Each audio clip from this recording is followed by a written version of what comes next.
Ladies and gentlemen, you are listening to the Pranzata Podcast. This is your host, Andrea Pranzatelli. This is episode number 128 on the Pranzata Podcast on YouTube. Before we get into it, if you enjoy what you hear today, please don't forget to hit subscribe. It is my mission to reach my first 1,000 subscribers on this channel this year, and that's where the magic and the growth really starts happening on here. So, give it a listen, and if you like what you hear, please don't forget to hit that subscribe button. Okay, so let's actually just jump right into this one. Today is going to be a solo podcast. I am not interviewing a guest today. I put up a questionnaire on my Instagram story, and I asked the listeners what they want me to talk about today, and 100% of the questions I got were all related to the political debate. So I'm going to just jump right into it and talk about my reaction to the political debate between Donald Trump and Kamala Harris. So first of all, I want to say that I actually live in Philadelphia. So this was really exciting for me because it's just really cool to know that something the entire country, possibly world, is going to be watching was right in my home city. And even cooler, when I looked on the map, it was really close to where I lived. So that made it even more exciting for me. So I was actually very excited to watch this debate. The debate was held at the National Constitution Center, which is in Center City, Philadelphia. There was definitely a lot of hype and tension in Philadelphia yesterday because of the presidential debate. I had to commute to work via subway, and there was a lot of road closures, and there were certain stations that were actually not accessible as normal on the subway. And my best guess would be that would be for the protection of the presidential candidates in the event of any violent type of rallies, etc. So it was super exciting. So I also want to preface my reaction to the debate with a little bit of my political background about where I stand politically. So right now, I consider myself in the center politically. And because of that, I will do my best to give a completely objective reaction to this debate video without really leaning towards any one specific side and just giving my general honest reaction without any emotional bias attached to it. From my perspective, I think the two political parties, the left and the right, have both become so extreme and so divided that really, when you observe them objectively, it's almost like they're two sides of the same coin. It's almost like they both believe that they're in this battle of good versus evil. It's just that they both have different storylines. It's as if one is following Batman and one is following Superman. But when you observe the two sides objectively, the formula of the story is the same. It's just different characters, different storylines. But really, there's so many similarities between the left and the right. I think the reason why this particular debate and this election is very tense, because I think right now, more than ever, so many Americans are getting exhausted, especially young Americans, especially I'm a millennial, people my age, and even the younger generations as well, are starting to become very exhausted of the political divisiveness between the two sides. I think that people don't trust what they hear on the news anymore. And people want to hear more honest and unfiltered and unscripted conversations. I think because so many young people have this opinion now, I think that's why this particular election is so tense and so important, because this debate could make or break so many of these fringe voters that they don't really belong to any particular political party anymore. So they're just trying to make their best educated guess on which two of these candidates is being the most honest. So with that being said, let me get into my reaction to this debate. Also, I want to add that this is 100% a raw reaction. I haven't spoken to anybody about the debate. I just finished watching it right now. I haven't watched any other YouTube videos or read any other news articles about the debate. So this is my 100% raw reaction. So I think this was actually a very good debate. I think the last debate that we had with Donald Trump and Joe Biden was such an embarrassment and an insult to the American people that I wasn't really sure what to expect with this one. And I really think that this was a huge redemption to make up for the absolute catastrophe that was probably one of the worst debates, at least in my history of being alive, that I know about, possibly in American history, but I don't know well enough to make that statement. But as far as I know, from in my life living here, I'm 36 years old, this is probably the worst debate I've ever seen with Joe Biden and Donald Trump. So going back to what I was saying, I really think that this definitely redeemed that. I want to say that after watching this debate between Trump and Harris, I wasn't left with an impression about who won the debate. I wasn't left with any impression that, okay, this particular candidate slayed the debate. I felt like they both performed very well. They both made excellent points. And I think, if anything, a lot of the fringe voters are probably going to want to see another debate, or are going to want to further do a lot of research into these individual issues before they make a decision. I will make some general comments about what I observed about the two different candidates. One thing I will say is I did notice that it appeared to me that Donald Trump was speaking more off the cuff from the thoughts that were genuinely in his head as opposed to something rehearsed. And it did appear to me that Kamala Harris was speaking more from a place of something that was rehearsed. However, I don't necessarily think that really means anything. Donald Trump has been doing this longer than Kamala Harris, so I don't necessarily think that means she's less genuine. It's entirely possible that her statements were genuine and that she was just being coached recently into how to give public speeches. So I'm not necessarily making any statements about that. It was just like I said, an objective observation I made. I think one of the reasons why Trump is very popular right now amongst a lot of American people is because, going back to what I was saying before, I do think so many Americans are exhausted of feeling like there's a curtain being held over their eyes about what the truth is behind that curtain. And I think what Donald Trump brings to the table is he does speak off the cuff. He's the closest thing we have right now to somebody who is speaking off the cuff and being transparent. However, I don't necessarily think that means that he isn't lying sometimes. Something I noticed lately, I noticed it in his last debate with Biden, and I noticed it in this debate as well. He was a little bit better with it now. Maybe he was possibly coached into improving this. But even though he is speaking off the cuff and he's speaking genuinely from his head and not from a script, he does have a tendency to avoid talking about certain things. So the one that stuck out to my mind in this debate was when the topic of his commentary towards Kamala Harris's race was brought up. I noticed he was very avoidant of speaking on that. And his response was just kind of like, I don't care. I have nothing to do with that.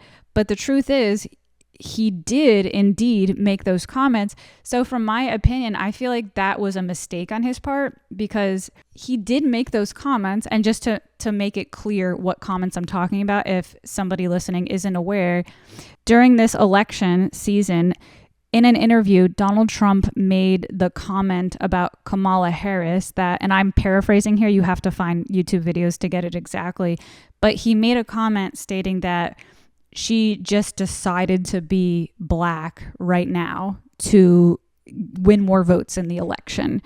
And this comment caused a lot of controversy. He did make that comment. So when he was asked about it in this debate, I'm really confused why he didn't just own up to the fact that he made that comment and try to explain it. He sort of just kind of avoided that question, and he just kind of dodged it and said, I don't care about that. And in my opinion, I think that's a big mistake, because again, going back to what I was saying before, the reason he is popular is because he speaks off the cuff. But however, just because he speaks off the cuff, I don't necessarily think that means he's this honest person. He's just possibly a more transparent liar, if that makes any sense. So it's interesting. It's like, what's the worst of two evils?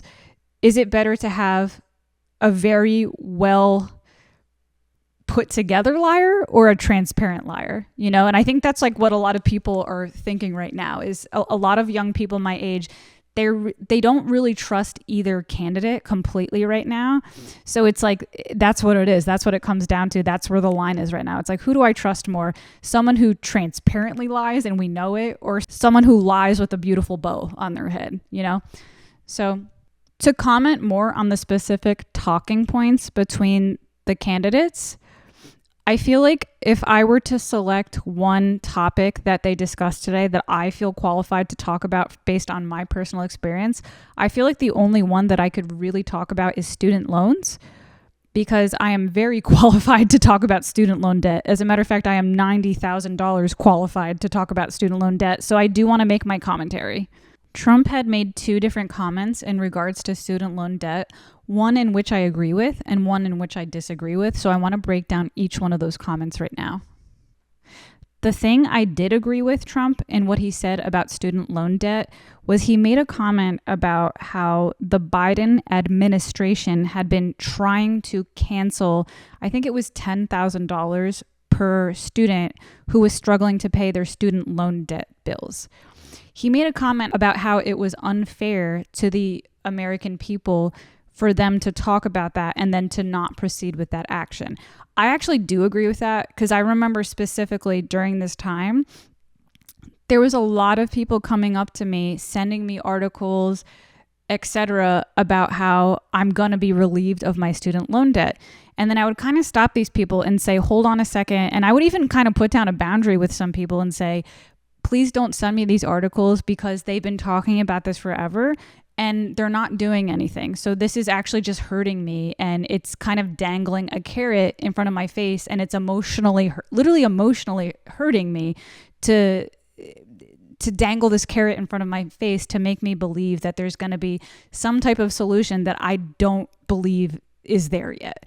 And when I would kind of put down this boundary with some people, I would notice that they would get very defensive of Biden, and they would say, well, he's trying his best. And I would kind of like slow them down and be like, no, I'm not. This isn't a political statement. I'm not making a political statement. I mean, literally, I've been going through this for a while, where people have been sending me articles telling me that there's a solution and there's not.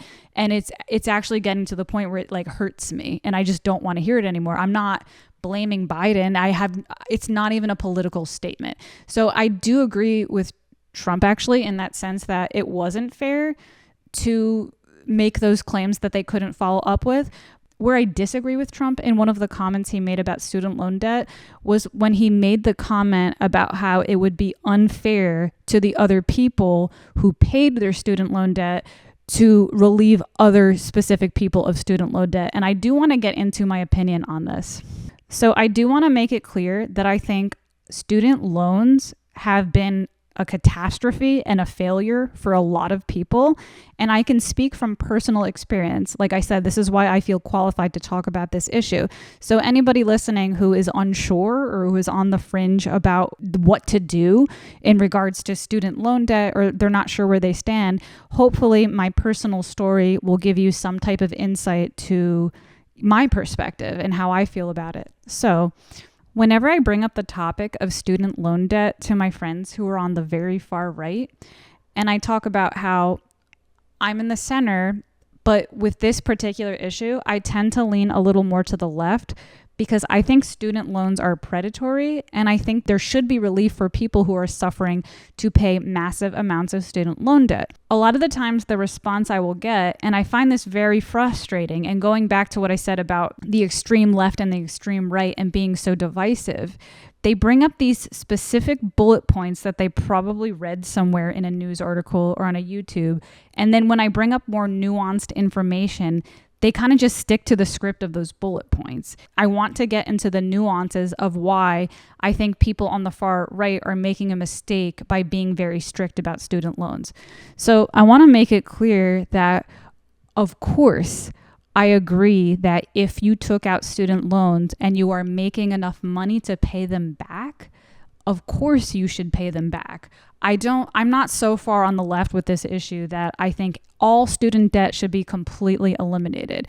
That would be crazy. Where is that money going to come from? I 100% agree with that.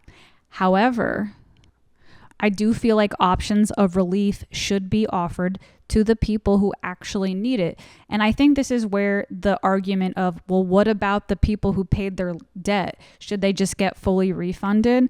I think that is not a good argument, because if those people paid their debt, that means they were able to pay their debt. The whole point of offering student loan debt relief is to be able to offer it to the people who need that relief for very serious reasons.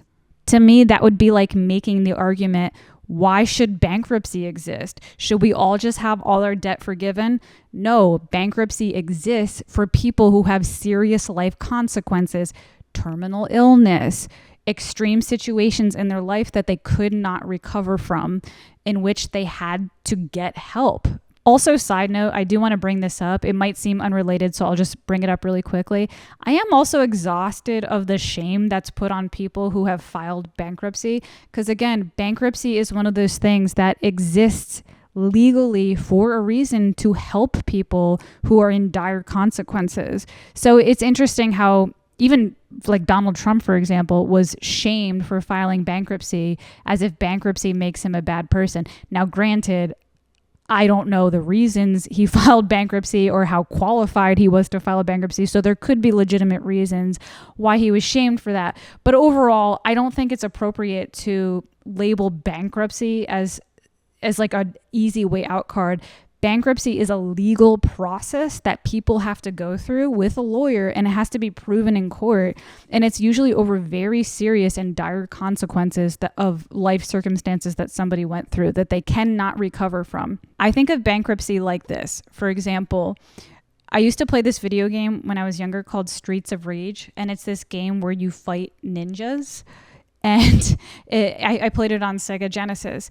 And the ninjas would keep coming at you, and you're supposed to fight them all by yourself. So you would be one fighter, and there would be like a group of 10, sometimes 20 different ninjas attacking you. There would be a point in the game where like so many ninjas were coming that you had to, there was this button, I think it was letter C.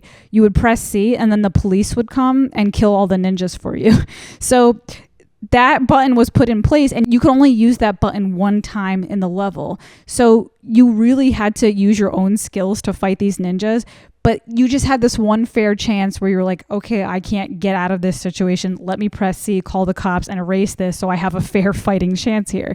That's how I think of bankruptcy. It's like, it's not something that people should just do all the time to get out of debt every 7 years, but in serious consequences where people need it, that's why it's there. So anyways, that's just like a side tangent, because I get so mad when people mislabel bankruptcy as some evil thing. But that's where this even relates to. That's the same way I feel about relief of student loan debt. They should definitely loosen up the strictness of the student loan laws when it comes to bankruptcy. Because to make that clear, you cannot file student loans in a bankruptcy. There's very, very rare circumstances in which you can file student loan debt in a bankruptcy, but it is almost impossible to accomplish. And I could tell you that from personal experience, because I had went to a lawyer to get help to file a bankruptcy and to see if it was possible to include student loan debt in that bankruptcy. And the lawyer told me he literally wouldn't even try. He's like, you don't understand. I've been dealing with this for a long time with bankruptcy. I have never, ever, ever once was able to legally get student loan debt to be qualified in a bankruptcy. Okay, so now I actually want to give a little bit of background information about my student loan debt history and why I tried to file student loan debt in a bankruptcy, etc. So I want to make this clear about my character, and I'm not bringing any of this up to brag about how great my character is. I'm only bringing this up to paint the picture that people who want student loan debt relief are not these lazy people trying to scam the system. I'm sure there probably are some people who would like to scam the system and have a get out of jail free card for no reason. I'm sure that exists. I'm not saying that doesn't exist. However, there are genuine instances where people need help, and I believe that I was one of those people who needed the help. So to explain the type of person I am and the character I am, I've always been a very hardworking person. I've always been known for my work ethic. That has been part of my personality since I was a teenager. I remember when I was 15, 16 years old, around that age, whenever you're allowed to legally get a job. I remember my mom had a baby and I was living with my mom and her baby, which is my little brother. And my mom was struggling with money, and with this new baby in the house, I wanted better things in the house for the baby. And I remember we didn't have a functioning vacuum cleaner and we had carpets. And I remember feeling like really uncomfortable about the idea of the baby crawling around dirty carpets. So I remember I didn't have a car at this time. I remember walking to my first job, which was a movie theater. I got a job at the movie theater. I would walk there like back and forth. It was like a pretty far walk. And I would do it sometimes at midnight, which was dangerous for my age. But I was that determined, like, I want to get a vacuum cleaner. That was my driving force, to walk to work by myself without a car during late hours of the night. Because again, it was the movie theater. So sometimes I would get home at these late showings and I'd be home like 12 o'clock, 1 o'clock in the morning, a 15-year-old girl walking in a relatively, safe neighborhood. But at night, it can get a little sketchy. That's the type of person I was character-wise with my work ethic. At that job, I remember by the time it was my 18th birthday, I was already promoted to manager. I was very dedicated to my work. I would work long hours. I would never complain. I was very cleanly, and the management there loved me, and they wanted to promote me to manager before I was 18, but it wasn't legal. So by the time my 18th birthday arrived, I was manager that week. And to follow up, it had been the same case for every other job that I worked at after that. I remember after leaving the management business, I went into the restaurant business, and really quickly into working in the restaurant business, I was promoted from general server to bartender. I remember before I was even old enough to drink. Like, it was really interesting. I was 20 years old at the time. And I remember, I didn't even know about any of these things, but they were promoting me to bartender and trainer. I was like training other staff and stuff, and like going to these corporate training meetings at 20 years old. I'm not saying this to brag, but I'm just saying I'm not a lazy person. You know what I mean? Like, I'm trying to make this very clear. So what had ended up happening to me was I decided to go to school for music, for piano. Now, keep in mind, I went back to school around the age of 21, 22. I had been taking community college classes at a community college, which was very affordable. But it wasn't until I was about 21, 22 years old that I decided I wanted to commit to a degree and go to a 4-year school. Now, before I even get a little further into my personal story, I feel like it's important to preface about how student loans even work in this country. So when you're in high school, the teachers start drilling in your head at a pretty young age. By the time you're in 10th grade, 11th grade, sometimes even 9th grade, time to get ready to start looking at colleges, time to get ready for your SATs. And, there would even be college fairs where different colleges would come in and present themselves, like basically selling themselves to the student. So when you're a teenager, you're just being trained, like you're just being taught, go to college after high school, go to college after high school, go to college. But there is zero education on how to properly learn about student loans and the paperwork and all the details about what goes on with student loans. Now, I just want to preface that before I get into my personal story, because I think that's important, and that goes along with the predatory nature of student loans. Okay, moving forward, I had been going to community college, like I said, which was affordable, so I didn't have to take out student loans for that. My family was able to help me pay for community college. But if you want to get a bachelor's degree, you have to go to a 4-year school. So by the time I was 21, I was done earning my associate's degree at a community college, and I wanted to see if I could transfer my credits to another school. Around this time, I had applied to a couple different local colleges, and I ended up getting accepted into a few. And I decided to go to Kane University of New Jersey because I thought it was relatively affordable compared to the other colleges, because I knew I would have to take out student loans, and I wanted to do the best I could as far as picking an affordable school. Now, keep in mind that when I say affordable, the prices of college were getting worse and worse and higher each year at this point. So, I feel like there's also this tension right now between the boomer generation and the millennial generation, because a lot of the boomers went to college and they advised a lot of the millennials to go to college, and a lot of the millennials are now angry that they were advised to go to college. But in the defense of the boomers, I think that and in their generation, it was much cheaper. So their impression of college, it made sense to go to college because you would make so much more money, and college was pretty affordable at the time. Now there's an argument to be made, and I don't necessarily think it's the boomers' fault. I think they were just trying to give the best advice they possibly could from their own perspective. But it's just every year the college gets so much more expensive. So my college, Kane University, it was very expensive even for a cheap school, and it's only worse now. But at this time, it was, I think, about $20,000 a year. It was something around $20,000 a year to go to Kane University, which is one of the cheaper schools.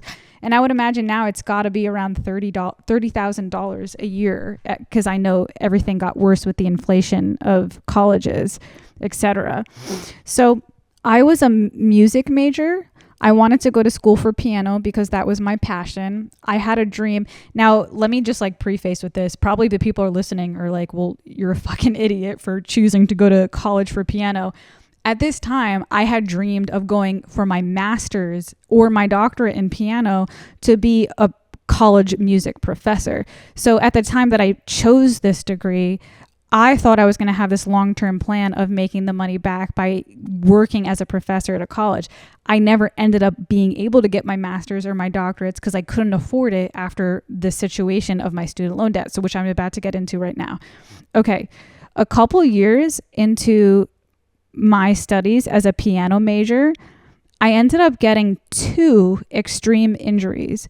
I ended up getting tendonitis in both of my wrists, and I ended up getting a back injury where I herniated multiple discs in my neck actually, but it ended up hurting my whole back for some reason. I think because I had scoliosis. So I think the herniated discs in my neck were somehow affecting everything. I was in extreme pain. With my back, I couldn't get out of bed. I had to spend a lot of time in bed, and the amount of energy and effort it took to get out of bed was very extreme. And keep this in mind that simultaneously, while I was dealing with this extreme back and neck injury, I was also dealing with tendonitis in both of my wrists, which I was not able to heal, and doctors could not heal me. And also keep in mind that I was a piano major. So during this year of my life, this was one of the worst years of my life. I couldn't play piano anymore, and that was everything I had been putting my heart and soul and my money into, was investing into a future career as a music professor at a college, and of course beginning with a bachelor's degree in music. During the middle of my semester, I had this injury, and I had already paid for the classes at this point, and I could not get a refund for the classes because of this injury. So that's already one semester, which is very, very expensive, that I couldn't get refunded because of that. And mind you, my whole personal life started unraveling and falling apart all because of this injury. I was fully independent at this point in my life. I want to say this happened by the time it was my second year in a 4-year school. So I was around 24, maybe 25 at this point. I was fully independent, wasn't living with my parents. I had some roommates. I was paying all my own bills, etc. So when this happened, not only did I not get a refund at my university, even with the evidence of the fact that I had this injury and I couldn't play piano anymore, and I had to take a semester off for that, I couldn't work anymore as a waitress. Waitressing was what I was doing to pay my bills to get by. And because I was in such extreme pain in both my back and my neck and both of my wrists, which lasted 1 year in total, I tried to work, and it was just getting worse and worse and worse, to the point where I actually had to go on disability because of this. And keep in mind, that's why I brought up my character in the beginning, of this episode. It wasn't to brag. It was just really to explain the nature of the kind of person I am. I'm a very hardworking and devoted person. I'm the type of person, if I had a headache, I would work through that headache. I'm the type of person, if I was feeling ill or tired or hungover or whatever, I'm working through that. This pain was so extreme that I could not work through it. I couldn't barely do anything, and I had no support. I had nothing I could do to help me. It was an absolute disaster. So I couldn't work anymore. I couldn't go to school anymore. I couldn't get refunded for the semester that I had paid for school. So I started taking out credit cards. I started taking out credit cards to pay my own rent because I wasn't making any money, and I was banking. I was hoping and praying on the fact that my injury will heal in 2 months because I was young. I was a young, healthy, in shape. I was, I always ate healthy food. I was doing everything I could to take care of my health, and there was just I could not have predicted this stuff from happening to me. Also, I do want to add this in that the injury was a result from weightlifting. So again, I could say that was my fault, but I was young, I was healthy. I had never had experience with injuries before. So it wasn't something I was familiar with. As far as the actual wrist injury, the tendonitis, I have no idea what caused that. It might have been just over usage. Like that was a lot of what people had told me at the time. They said, maybe you're overusing it because you're lifting weights, you're playing piano, you're waitressing. Maybe it's just too much. And that's what led to that injury as well. Anyways, there's no real answer to what led to that injury. It's just most likely an overusage thing. But the fact that it took a year to heal from that, I could have never predicted. At 24, 25 years old, you would think something like that would heal in 3 months. So I thought I was actually making a wise decision by taking out these credit cards to help get me through that time, because I figured I'm young, I'm healthy, I'm going to bounce back in just a few months. And unbeknownst to me, I had no idea that I was not going to bounce back for at least a year. So now you're talking about someone who had incredible work ethic, somebody who had almost perfect credit score. My credit score was in the 800s, and I never had issues like taking out loans. Obviously, I didn't have any issues taking out those student loans, that's for sure.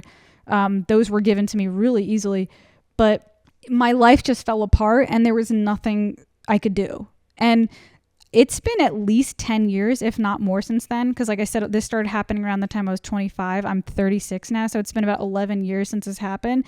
And I'm still struggling as a result. Like I could almost cry talking about this right now. I'm still struggling as a result from all this. It's just like a snowball that went to hell. And I think I'm finally at the tail end of that. But it was no joke. So the reason I think that student loans, there should be forgiveness, or at least, here's the thing too. It's like, I'm liberal about this issue, that I think that there should be forgiveness for people like me who went through something totally unpredictable, and I had every will and every intention to pay back these loans. I'm not even that liberal about it, because I would be willing to settle for just a reduction in my loans. Or here's another thing. Why not cut the interest? Like, okay, so I'm in $90,000 of student loan debt, right? Why not say, hey, why not during a bankruptcy court, why can't there be some type of compromise that's like, hey, you took out these loans, you weren't expecting to get this injury, that's fair. That's a good point. We can't just relieve you completely of $90,000 worth of debt, because it's not our fault either that you got injured. However, what if we just stop interest from accumulating? That way, over the course of your life, you can pay this $90,000 off as it suits you, as you enter new seasons of your life where you make money. Honestly, I would be fine with that. But there's not even a compromise for that. The interest is just continuing to build. Now, keep in mind that student loan companies actually do have some assistance as far as deferment goes, where you're allowed to take a few months off of paying. But during that time, the interest is continuing to build. So you're almost screwing yourself over by doing that deferment. There's really no way out. So in my opinion, I do agree with the right in the sense that we can't just eliminate everybody's debt. That's not fair either, because there's some people who can pay their debt. But for the argument that, well, if we eliminate one person's debt, it's not fair to the people that paid. I think that is such a BS argument, because I think the people that paid, they paid because they could pay. That's why they paid it. If there's a situation where somebody really got into a catastrophic life situation like I did, there should be some sort of assistance for me. And I'm willing to go as far as to compromise to say, I'll just accept the full debt sentence if you just take off the interest, or even if I ask for a little more, cut it down to 50,000 and keep the interest, like something like that, like something that's just more reasonable to me given my circumstances. It's funny to me. And when I bring this up to my friends on the right, they just go blank and say nothing and change the subject. And to reiterate what I said before, that's why I'm so exhausted of this like far left, far right divisiveness, is because, and by the way, I'm poking at the right on this specific issue, but I have this complaint on the left as well. I'll have some conversations with my friends on the left, and I feel like they stick to their bullet points. And when I bring up legitimate, nuanced information like this, and they don't have an answer, they'll either just continue sticking to their bullet points, or they just will change the subject and say nothing. And it's like, I'm exhausted of it. I think people in the center are so exhausted. They just want to have full conversations, and they just want to have compromise. There's so many things we could do to compromise that it doesn't have to be this extreme black and this extreme white solutions. And I think student loans is one of those things where there's so many opportunities for compromise here that it's crazy to me that we're not discussing these details. It's like, okay, of course, yes, of course, we can't just erase all of student loan debt. That's crazy. That's not realistic. But if there could be bankruptcy that exists for people that take out business loans, and people can file bankruptcy for those reasons to protect them, and that's a legal process that they have to go through, why can't they have that same exact legal process for students who are in student loan debt? If someone like let me give a more extreme situation than mine. I just had an injury. Imagine someone had cancer. Imagine someone was a really hardworking, a really dedicated person, and they had cancer, and they all, like, let's say they went to school to be a doctor, and they took out a lot of money to go to school to be a doctor. And let's say that they ended up getting a serious illness. They ended up getting some kind of cancer. They're in radiation therapy treatments, and there's no prediction on the recovery, but they're not well enough. Okay, let's say that person had a plan to work really hard and it went south. There can't be any assistance for that person. It has to be that difficult to help that person out of that situation. That is crazy to me. That's crazy. And it's crazy that there's no room for compromise there. It's either all or nothing. Either it's the left, erase all the debt, or it's the right, we can't do any of it, because if we do just one of it, then it's not fair to anybody else. And it's like, I just feel like there's got to be more room for compromise there. Okay, I spoke a lot about that, and I spoke very passionately about that because that's one topic in regards to politics where I truly feel like I have the experience and the right to talk about it from my firsthand experience. But one of the listeners, they asked me to talk specifically about gun violence. I don't have personal experience to share. I don't personally own a gun right now, and I've personally never been affected by gun violence in any way, in the sense that I've never had a school shooting in my area. And well, there have been shootings in Philadelphia, so that's a fact, but I've never personally been affected or like lost a loved one to gun violence, etc. But that doesn't mean I don't have an opinion that I would like to share. So my opinion about guns and the right to own a gun is very similar to my opinion about student loans. I'm very much in the center, and I'm very much willing to make a reasonable compromise. So I do not think that we should lose the rights to own guns. I think that's not realistic. That's not possible. That's too extreme. I also have faith in the amendment that if the right to bear arms was put in the amendment, it was put there for a specific reason, to protect the American people and to protect our freedoms. Little side note about freedom. I think that might be one of the areas where I criticize the left on, and where I think they've gone too extreme.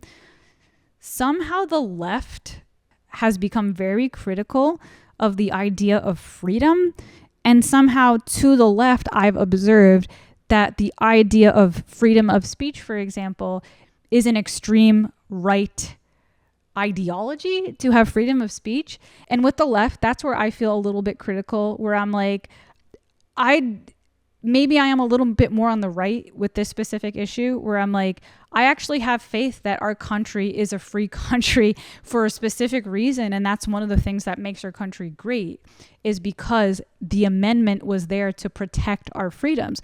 So I absolutely do not believe that we should lose the right to bear arms. I really trust and have faith that that amendment was put there for a specific reason that I'm not smart enough to understand, but historically it must have been put there for a reason, and I have faith in that.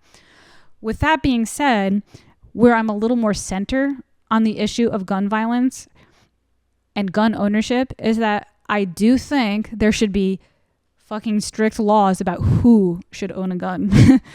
I'll tell you right now, I don't think I should own a gun, because I have a history of depression and mental illness, and mental illness runs in my family. And I'm not saying I would shoot up a school, but I might shoot myself, like, to be completely honest, if I owned a gun. So while I do think we should not lose our right as a country to own a gun, I do think there should be really strict laws and strict procedures put in place about who can get a gun, because there clearly is an issue with too many people getting their hands on guns. And again, this is another one of those issues where it's so extreme. If I bring this up to some of my friends on the left, they'll argue with me that there shouldn't be any gun ownership. If I bring up these points on the right, they'll argue that I'm being extreme by even bringing up that there should be strict boundaries about who gets to own a gun. So it's just one of those things that I feel, just like I said with those student loans, I feel like there's so much room for compromise here. I think you should give people the right to own a gun, but I think there should be a really strict procedure on how to do that. I think there should be strict procedures about how to lock your gun, how to make sure that your children never get access to your guns. If you're a family with kids, that your teenage kids are never able to have access to the guns.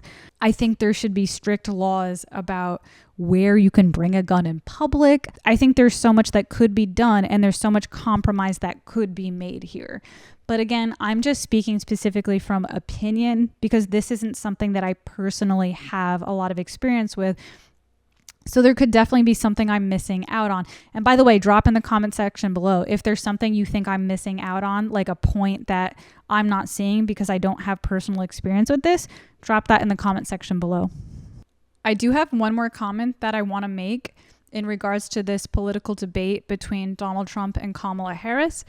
I did notice towards the end of the debate, there was a conversation about health insurance and the Obamacare, and if it's good, if it's worth salvaging, or if it should be destroyed and something else should take its place between that. I just want to give my personal feedback about Obamacare and health insurance. I have Obamacare. I've had it since it's been in place because I'm an independent worker. I've always done gig type jobs. Like I was saying before, I used to work in the restaurant industry and they did not provide insurance. And after my injury, I ended up becoming a piano teacher after I recovered. So I have to find my own insurance for that as well. So Obamacare was really the only option for me. I will say, while I don't think it's great, I haven't had the best experience with Obamacare. It is true that there are always really long waits to see a specialist.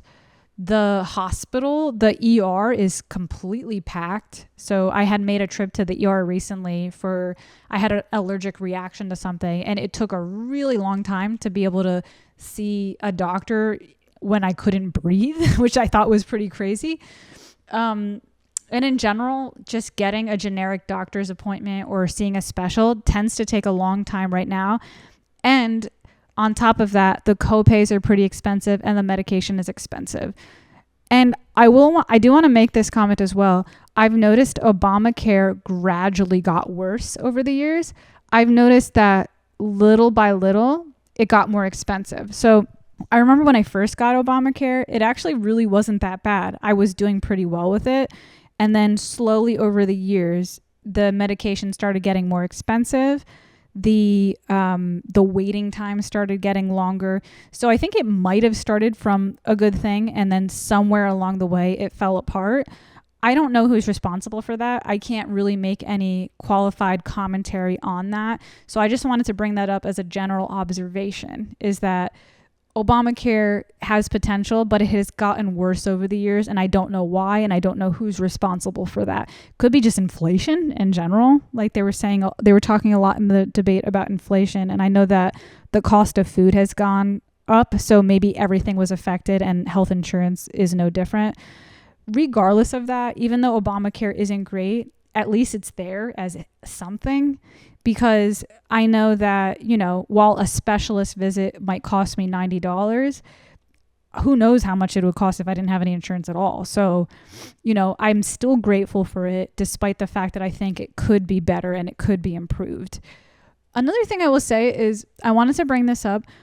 I noticed in regards to health insurance that Medicare or Medicaid, I always mix these up. I don't remember which one is for the disabled and which one is for the elderly, but I'm talking about specifically the one for the disabled. And my mother is on Medicare because she has extreme mental illness and she cannot function on her own. She needs like government assistance to help her. She's not some, again, going back to like the fear of like coming across as somebody who's leaking the system. She is not somebody who's leaking the system. She truly has like severe mental illness and she needs assistance. So she was on the disabled one, the Medicare, whatever. I don't remember which one it is. And I noticed recently it was taken away from her and now she has to pay money to get health insurance. And it was something that was happening to a lot of disabled people, that all of a sudden they were losing their Medicare/Medicaid, whichever one. I wanted to bring that up because I find it really interesting that happened right at the tail end of a presidential term. So this happened at the tail end of Biden's term. So because of that, I don't know who's responsible for it, because I know there's a lot of arguments right now amongst people who are on Medicare and Medicaid saying that they're fearful that they will lose their Medicare and lose their Medicaid under Trump's presidency. However, they're already losing it under Biden's. And I'm not saying that as a claim that Biden's responsible for that. I'm just saying I find this interesting and I don't know who's responsible for it. I can only see two possible interpretations. One, that maybe there was something manipulated where it was purposely taken away to irritate these people to be mad at Biden, or two, maybe it was blocked by the right. I don't know. Or there's also the third. I said there was only two, but there's also three interpretations. The third one could be that it genuinely is not good, and it wasn't able to last because it wasn't a good plan. I don't know. Those are just like some guesses. I'm not really making a statement about it because I don't know the facts about it, but I just kind of wanted to bring that up for people to think about listening. It's really interesting that all of a sudden people are losing their Medicaid, and my mother is one of those people that lost hers right at the tail end of Biden's election. I find that really interesting. That's really all I have to bring up today. Today's going to be a bit of a shorter podcast because I don't want to get too much in depth on any of the things that I don't feel qualified to talk about. I feel like there was a lot going on there with the debate about the war in Ukraine and Putin, etc. I don't feel like I personally know enough to know whose opinion was more valid in that situation. But from my objective perspective, it seems like they both were bringing up some good points. And I, as somebody who is considered in the center as myself, I didn't feel left with an overall impression that who was giving more valid information. I felt kind of like I walked away a little bit confused about the whole thing. So in general, that's my general takeaway of this debate. To kind of sum up what I said in the beginning, I thought it was a very good debate. I thought they both looked good. I thought they both looked healthy. They were both energetic. They were both strong. They were both very convincing in their arguments. And I think for people maybe similar to me who are in the center, I think I can't speak for everybody, but I can speak for myself. I think it didn't relieve. There was no obvious winner. I didn't walk away with the feeling that there was an obvious winner in this situation. I thought they both did a very strong job.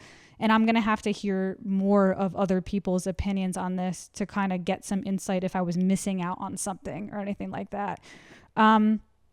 Yeah, The only thing I will say, I guess, in response to that is, like I said earlier, I do notice that Trump tends to avoid answering certain questions. And I think that maybe loses his credibility. And I think that's a mistake he's making. So there might be a slight pulling away from having faith in him because of that.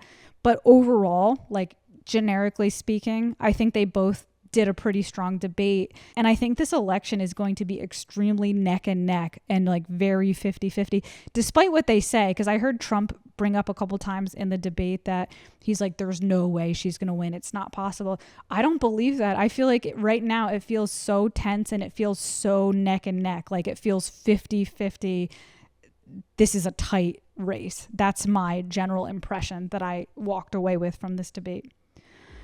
Anyways, that's it. Pranzata Podcast, episode number 128. This isn't usually a political podcast, but I feel like in the spirit of living in Philadelphia and being right in the neck of the woods of this event and being the day after the debate, it would make sense to do a political episode.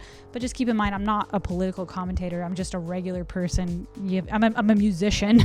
I'm a musician giving my opinion about the political debate. So take with that what you will. Also, for the listeners who have been with me for a long time, I just want to comment that I recently took away video because my laptop broke. And because my laptop broke, I'm currently using a laptop that can only process audio. I have to save up for a new laptop that will allow me to edit videos again. Those laptops are expensive.